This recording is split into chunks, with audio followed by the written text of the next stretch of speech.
li ma bëgg ñu door rek waxtaan bi moo nekk démb et umpalewu mu nekk ay révélation yoo xamante ni si Madiambal Diagne encore une fois daal dina koy defaat jëmale ko ci Ousmane Sonko ak ki nga xam ne moom moo nekk Juan Branco parce que démb mu ngi ko def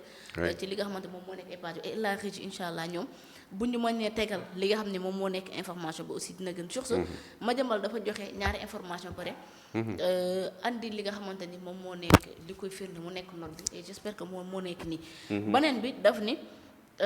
Juan Branco aurait demandé ki nga xam ne moo nekkoon premier ministre du Sénégal Ousmane Sonko le 4 février 2025 li nga xam ne moo nekk la transmission de notes des services de renseignement beneen bi te bu sukkandiku ma jëmbal tey mu ni l'avocat français ba moom aussi dafa sollicité waat li nga xam ne moo nekk benn nationalité sénégalaise ci benn audience boo amoon na ko ak Ousmane Sonko le 1er avril 2025 li waraloon nag du leen lu dul une éventuelle nomination ngir mën a nekk ambassadeur fële ca Nations Unies alors nag lii nag dafa am ay questions yoo xamante ni si ça se pose alors réellement moom Ousmane Sonko lan la sekk ak Juan Branco ba tax mu koy demander li nga xam ne moom moo nekk ay renseignements ci li nga xam ne moo nekk l'état du Sénégal là aussi c'est une question pourquoi un étranger war a mën a intéressé wu ci li nga xam ne moo nekk affaire sensible fii ci réew mi beneen bi des aussi bu dee dafa bëgg a jël nationalité sénégalaise pour mën a nekk ambassadeur fële ci Nations Unies bu fa demee Sénégal la fay teewal wala déet ak itam bonne cause la fay défendre justement ba tax mu soxla li nga xam ne moom moo nekk lii di nationalité sénégalaise. waaw aji xam nga évidemment tout le monde ce n'est pas Madiambal rek moom mooy posé wu cette question de savoir lan moo war a mën a tax lan moo war a mën a lëkkale wala boole Ousmane Sonko ak Juan Branco ba ñu egg ci niveau bi waaw parce que tamit lu yéeme la te du tey lañ koy doog a remarqué on a remarqué depuis un certain temps cette proximité qu'il y a entre Juan Branco et l'ancien premier ministre du Sénégal Ousmane Sonko le président de PASTEF gis nañ ko ci seen maanaam jokkoo ak seen xam nga Juan Branco dañuy wax sax ni borom ñaari tur yi la waaw ñëpp c'est de notoriété tout le monde le sait que Juan Branco c'est quelqu'un bu nga xam ni joxoñ nañ ko ci affaire ñaari tur yi bon man je me demande quelqu'un bu nga xam ni maanaam dañu naan sax imam la wala jullit la boo xam ne toujours dafay wax ni sax yonent bi sallallahu alayhi wa sallam moom mooy référence am naka la mën a amee cette proximité avec quelqu'un boo xam ni aussi chargé en termes de voilà ci wàllu affaire borom ñaari tur yi ak yu demee noonu naka la mën a amee proximité bu doy waar boobu ba nga xam ni ay accolade ak li ñu wax ci loolu nga xam ni nee nañu nit ku mel noonu boo ko nuyoo ñeent fukki fan nga di jullit jëlale naa sax politique mais nga di jullit simple di woote ni yow mi yonent bi mooy sa référence sallallahu alayhi wasallam ñu wax li ñu wax ci borom ñaari tur yi ku ko nuyu ñaata fan ngay toog sa jaamu yàlla kenn du ko comptabiliser n'est-ce pas nga xam ko ci moom àddina yëpp xam ko ci moom ngay accolaatanteeg moom di lëngoog moom loolu déjà dafa nekkoon loo xam ni lu teey xel la loo xam ni sénégalais yëpp dañ ci bàyyi xel aussi di ko ñaawlu mais bu fekkee ni nag léegi dafa jëm ci suñu wàllu réew nga xam ni waxuma sax borom ñaari tur wala lii wala lale mais mu nekk rek benn mu nekk togolais wala mu nekk ivoirien wala mu nekk canadien wala mu nekk américain ku mu mën a doon waxuma la ak français boo xam ni liñ ko xamee mooy avocat la boo xam ni tojul fenn waaw même bu tojoon fenn sax même bu doon badenteur sax hein wala muy keneen ak keneen sax yaakaar naa ni du ku nga xam ni véritablement loolu du mën a doon raison bu ñu mën a comprendre mu nekk nit koo xam ni doxandéem la ñëw ci suñu réew di ñu koy yëkkati ay di demander ñu koy jox ay renseignements yoo xam ni ci suñu réew loolu dafa bokk ci haute trahison ci la bokk parce que quand quelqu'un communique avec l'étranger di ko jox loo tax ñu jël ay yenn maanaam prérogatives yi réserver que exclusivement au président de la République looloo tax parce que moo taxaw waat ci kanamu sénégalais yi moo war a sàmm lépp loo xam ni dafa jëm ci suñu kaaraange parce que suñu ay renseignement dafa bokk ci kaaraange Sénégal. bien sûr. su fekkee ni nag moom loolu ñuy wax noonu am na ba jox na ko ay renseignement wala doon na ko demander ay renseignement il y a véritablement de quoi se poser la question de savoir qu'est-ce qu'il y a réellement entre Ousmane Sonko et Juan Branco. Quel est le degré de connivence ou d'implication de Juan Branco dans la marche de notre pays lorsque Ousmane Sonko était aux affaires, était Premier ministre du Sénégal? Jusqu'à quel point il a pu bénéficier de certaines informations ou de certains renseignements yoo xam ni véritablement étranger waxuma la sénégalais lambda sax waru ko am waxantuma la ak un étranger boo xam ni ak àddina si ni mu tase à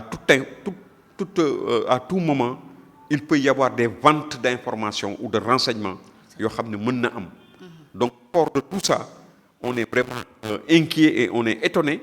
que lu mel nii ñu mën ko wax ci diggu penc bi. Jusqu'à quel point c'est avéré ou c'est pas avéré. Pour ça je donne ma langue au chat. Mais en tout cas si c'est le cas, je précise bien si c'est le cas, c'est gravissime. Et véritablement war nañ ko gëstu ñi nga xam ne tey ñoo ŋànk réew mi war nañu jéem a xam jusqu'à quel point la ñu jëlee suñu ay renseignements wala suñu ay informations yoo xam ne dafa sensible concerner la République du Sénégal di ko jox un étranger.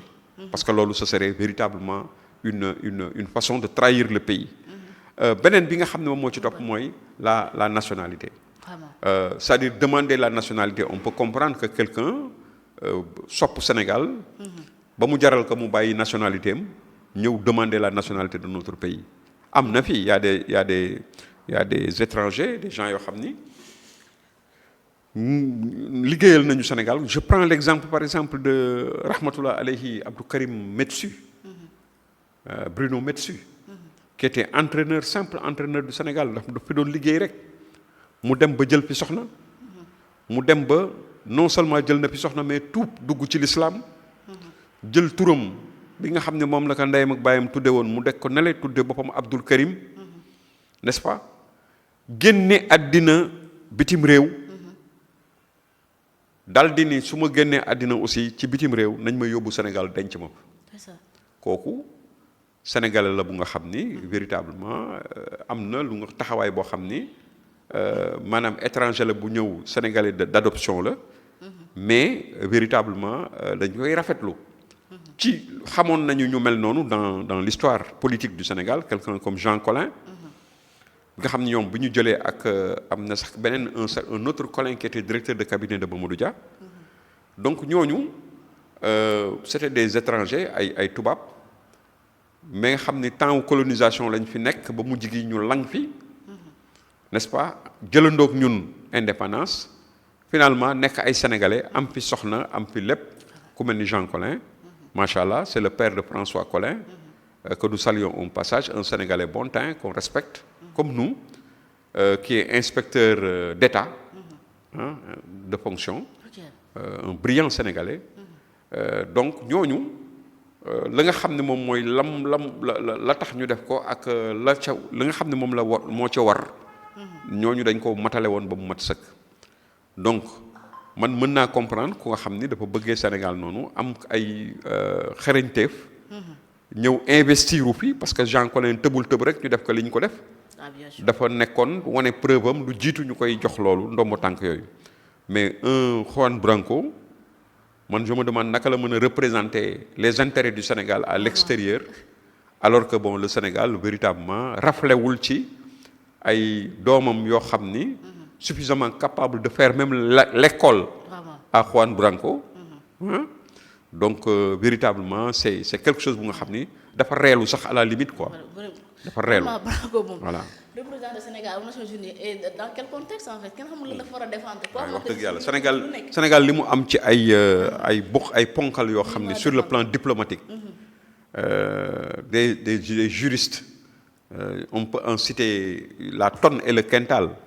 Je n'en citerai que quelqu'un qui est un peu proche de moi bu ma xam nga xam ni saay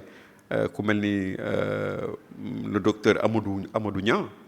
Amadou Ibrahima Niang nga xam ni qui est en Angleterre le premier disons ambassadeur du Sénégal sous Wade en Grande-Bretagne ki nekkoon na ambassadeur du Sénégal fële ca Brésil sous Macky Sall nekkoon fonctionnaire aux Nations Unies lu jiitu carrière am foofu la ko démarré Nations Unies mujj gi dem na ba nekk directeur de cabinet wu ay secrétaire général wu OUA yi ku mel ni Idé Oumarou ay conseiller wu comment il s'appelle encore le Malien là Alioune Blondin Bey ah ñooñu ñëpp mais il y en a ñoom nga bàyyi fi ñeneen ak ñeneen ñu mel ni ki ñoom Gadio ñeneen ak ñeneen ak ñeneen nga xam ni c'est des gens rompus à la tâche ah xam nañ leen ah quelqu'un bu nga xam ni kenn xamu ko parce que lajj na ci réewam ba nga xam ni daanaka persona non grata la ci réewam dañ ko dàq sax ci fi nga xam ne moom mooy fi xelam màcc mu koy liggéey muy avocat. kenn xamul procès bu mu gañ nga xam ni procès mu gisuñu sax lu mu fi def ci àddina ci wàllu procès lu mu fi def lu mu fi liggéey un jeune boo xam ni plein de vices et de machin de défauts yoo xam ne àddina si yëpp kenn ñaanul yàlla sax mu nekk sa citoyen muy ñëw di taxaw naan dafay am prétention wu nekk représentant du Sénégal aux Nations Unies non vraiment c'est Sénégal daal on aura tout vu avec ce régime Pastef voilà.